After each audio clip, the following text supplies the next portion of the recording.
Hey guys, so firstly I just want to introduce myself and say welcome to my channel and thank you for all my existing subscribers. It's only been a few days and I'm really happy with how many subscribers and interest that I've gotten already. So I wanted to make this video my first video on camera and just introduce myself. I'm Wayne, I'm from Australia, I'm 41 years old and I follow the carnivore diet. For the last 10 years, I've actually followed the paleo diet, but in the more recent couple of years, I've been following more of a carnivore diet. Now, I'm not super strict on the carnivore diet. I'm about 90 to 95% carnivore, and I add in some other select foods depending on the situation. So a big welcome again, and thank you for subscribing, and please subscribe if you haven't already.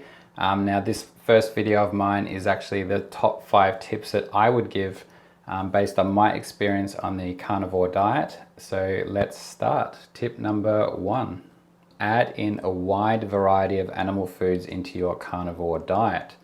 Now, a lot of carnivore eaters will stick to basically your steaks, and maybe some are doing the organ meats too, which is good, but this is such a small window of nutrients that your body is getting. You can go much further than this, and what I would do is, the whole nose to tail concept. So yes, adding in the liver and the brain or other organs, as well as the muscle meats themselves.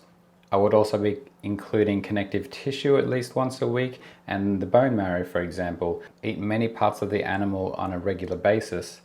Now, this is just the first part of variety that I'm talking about. The second part is what I notice a lot of carnivores don't do is they're not including many seafoods into their diet. Now, seafoods are highly nutritious and they can often contain a lot of the trace elements that you're not getting with land animals, even if you are consuming the organs of those animals. An example is having oysters, for iodine, and even seaweed for iodine. I include seaweed twice a week. Even though it's not a carnivore food, I would be including this to add those trace minerals. Beyond that, just have all the different types of seafood that you can. Raw oysters are one of the best. Raw salmon sashimi is one that I have multiple times a week. I'm a big fan of this. Salmon eggs, caviar, the crabs, crustaceans, prawns, or we call them prawns in Australia, but to you Americans, the shrimp. And of course, then there's going to be like clams, and I say clams, mussels, and other various things, lobster, all the other shellfish. Now, these foods that come from the ocean, they're going to be containing a lot of the trace minerals that you cannot get on land, or that even if it's possible to get these from land animal sources, they often don't have them because they just don't include them in the diet. If cows are given seaweed in their feed, they may have iodine in their milk, but a lot of milk is still iodine deficient, so I wouldn't rely on this alone. Adding in eggs is also another really important one. Eggs contain so many vitamins and cholesterol and good fats that you need. So even having these on their own is going to cover so many nutrients. But again, we're talking about covering nutrients from a wide variety, and we really want that overlap of nutrients, because that assures that you're going to get the nutrient from the various sources to ensure that you're getting enough of that in sufficient quantities. Raw dairy is another important one. A lot of people say they can't handle dairy, and this is legitimate for a lot of people. Some people are legitimately intolerant to dairy. It may be a lactose thing, or it may be a protein thing. So I would experiment with different types of dairy, but more importantly, you should be consuming dairy raw. Having it from the supermarket is not going to be any good to anybody. You really need to have it in its raw state from grass-fed and grass-finished animals, the ones that aren't consuming any form of grain, because this is where the allergies can also happen. For people that are sensitive to even raw cow dairy, they could try goat dairy. This is one of the most compatible ones with humans, and I would give that a try. Often people that can't handle cow dairy well, they can have goat dairy without any problem. For people that can't have any types of dairy, that's totally fine. You can still cover the nutrient needs from other sources. However, you have to be a little bit more specific with them. For example, there may be important minerals such as calcium and phosphorus in dairy, which may be difficult to get in other foods. So you need to be focusing on things like, for example, with the calcium and other minerals, I would be consuming sardines, like the whole sardine, including the bones in them. you can actually buy these fresh and cook them yourself to soften the bones. They're very small, so it's easy to eat the bones, the whole thing. So I would be doing that, and obviously including your other fat soluble vitamins to get the benefit out of those minerals. So the whole idea behind this tip number 1 is to really get that overlap of nutrients that I was talking about. You can't assume that you're going to get it from one source. You need to be getting it from all these multiple sources. That way you not only get it from in possibly a different form, for example, EPA, DHA, they may be in different forms from certain organs of the animal and fats from the animal versus that from a fish. So that's one example of where you will want to consume it from multiple sources. And also some foods, like I said, may be deficient in certain nutrients. Even though on paper they say it's there, you cannot assume that. So again, it's just a little backup plan to make sure you're covering all the nutrients that you can. Tip number 2, don't be crazy strict. So many people jumping into new diets, including those on the carnivore diet, end up being quite strict on it, and they almost follow it like a bit of a religion or a cult.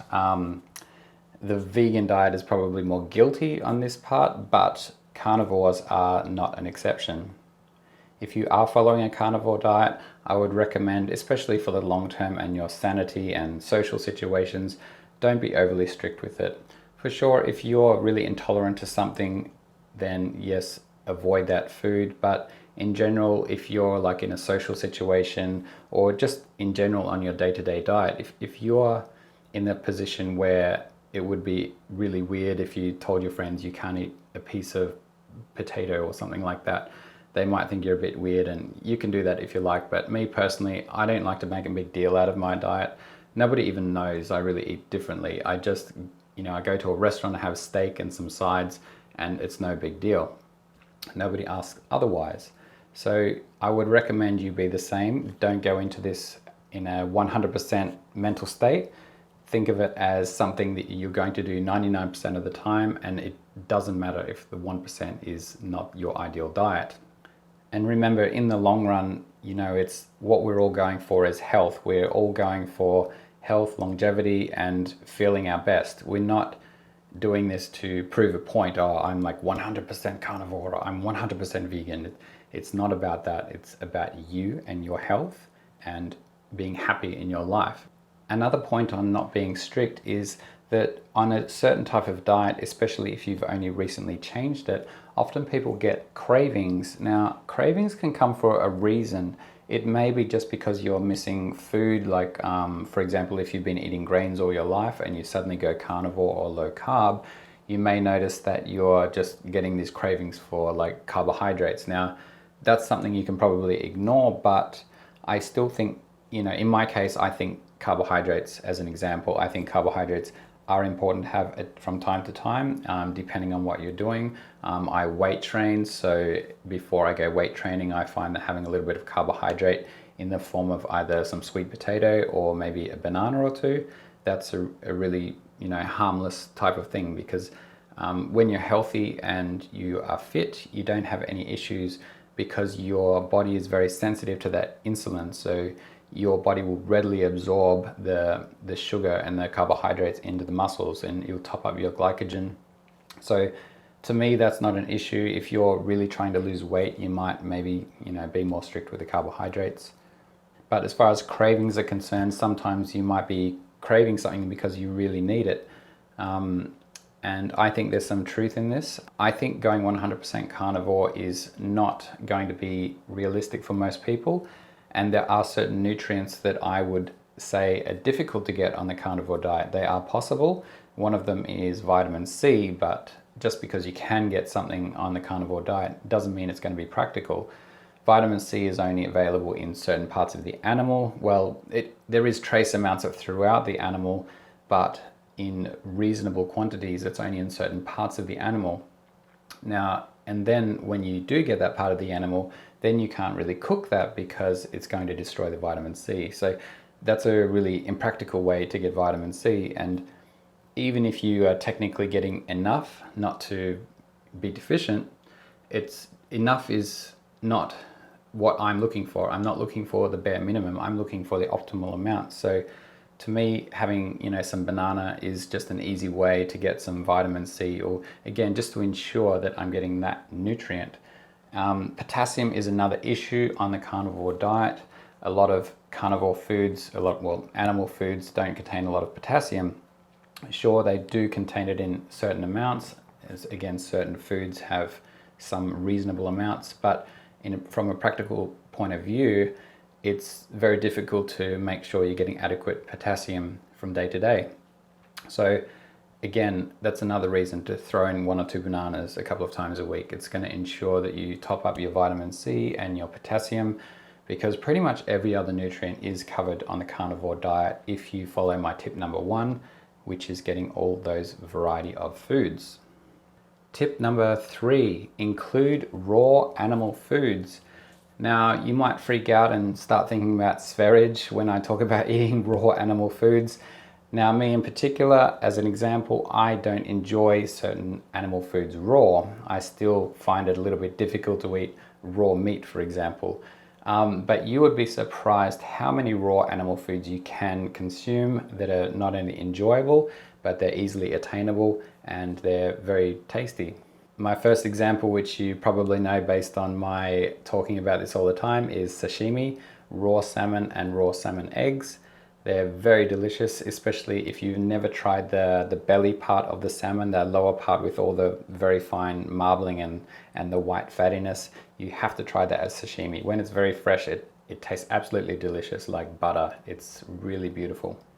Other raw animal foods that are really easy to get are oysters. If you haven't eaten raw oysters already, start trying. I wasn't a huge fan of them before, but that was probably from growing up never trying these sort of foods. When you actually start to give them a go and not have that preconception that they're going to taste horrible, then you actually realize that they're very delicious. Raw oysters, assuming they're very fresh or live when you get them, are very creamy and delicious, and they just taste like the ocean. They taste beautiful and fresh, and they're very enjoyable, so you should give them a go. Prosciutto. Now, prosciutto is a cured meat. It's not something I would include as a staple, but you can have it sometimes, and if you're getting it from a good quality source where they're not adding any of the preservatives or nitrates in them, then it is technically a raw meat. So obviously there's some sodium content in there as well, but it's something you can enjoy from time to time. Beef tartare is another example. Now, that's basically by getting ground up beef and adding seasonings to it, and I think a lot of the recipes have like a raw egg yolk on the top. I'm not a big fan of raw meat when it comes to beef. I prefer to get my raw animal foods through seafood, and the next one I'm going to talk about, raw cheese and raw dairy. These are raw animal foods, and everybody loves cheese and dairy, right? It's a really enjoyable way to get raw food on a daily basis if you enjoy it and you don't have an issue with it. Tip number 4, do it for the long-term health benefits and longevity. Don't do it just as a fad or for something just to lose weight and expect then you're going to go back to your normal diet. Don't do it just to fix some health issue in the short term. Sure, the carnivore diet can be really good at losing weight and at fixing issues, especially when it comes to issues like your skin or digestion or things that are generally caused by consuming too many plants. A lot of people come from a grain-based diet where they're eating lots of salads and vegetables, and their body's just constantly fighting this sort of food. So when you remove these foods from the diet and you start consuming only animal foods, suddenly a lot of these symptoms can go away. So that's really great and all, and the whole weight loss thing is really good because by going carnivore you're eliminating carbohydrates, so that's going to help you lose weight. But don't think about it as just a tool just for those things. The whole idea behind the carnivore diet, or at least my take on the carnivore diet, is for long-term health. It's about obtaining as many nutrients as you possibly can in the most usable form. People on even standard healthy diets, they're just not absorbing a lot of nutrients because they're just not getting them from these different types of foods. Even though on paper they might say that they contain all of these vitamins and minerals, you're just not getting them out of the food. They're locked in there, especially when it comes to vegetables. But that's where the carnivore diet wins. It's all ready for your body to absorb. It's in the absorbable form. So EPA, for example, and DHA, they're the animal forms of omega-3. If you get that from plant foods, it's just going to be in the form of ALA. So it really doesn't count. Your body can't absorb that. Some people can absorb just a tiny amount, but to me, it's nothing. You can't absorb that. And you're going to get all the inflammatory factors of those vegetable oils anyway. So this is what the diet is all about. It's about low inflammation. It's about increasing all your vitamins and minerals and nutrients that you get in your diet. So you're getting everything that your body needs, and you're removing all of the irritating factors and the inflammatory factors that come with grains and vegetables. And I almost said fruit there, but I'm not going to say fruit. A lot of fruit is okay. To me, some fruit does have anti-nutrients, but a lot of fruit is in small amounts that it's not an issue. So go into this for the long-term health. Don't just think it's just for some quick weight loss or healing your gut. I mean, yeah, heal your gut, but then, you know, in the long term, you want to be on a diet that's going to let you live longest and let you feel healthiest when you're older.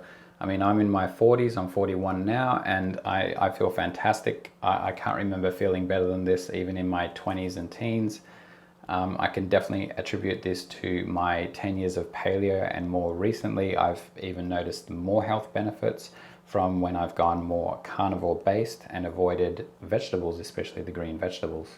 Tip number 5, enjoy it. Enjoy the carnivore diet. It's not supposed to be a difficult diet. It's supposed to be very intuitive and very easy to follow. There's no special recipes, there's nothing like that you have to do. Just include a large variety of animal foods like I talked about. And these animal foods are absolutely delicious and enjoyable to eat. I mean, we're talking lobster, crab, steak, butter, cream, I mean, eggs.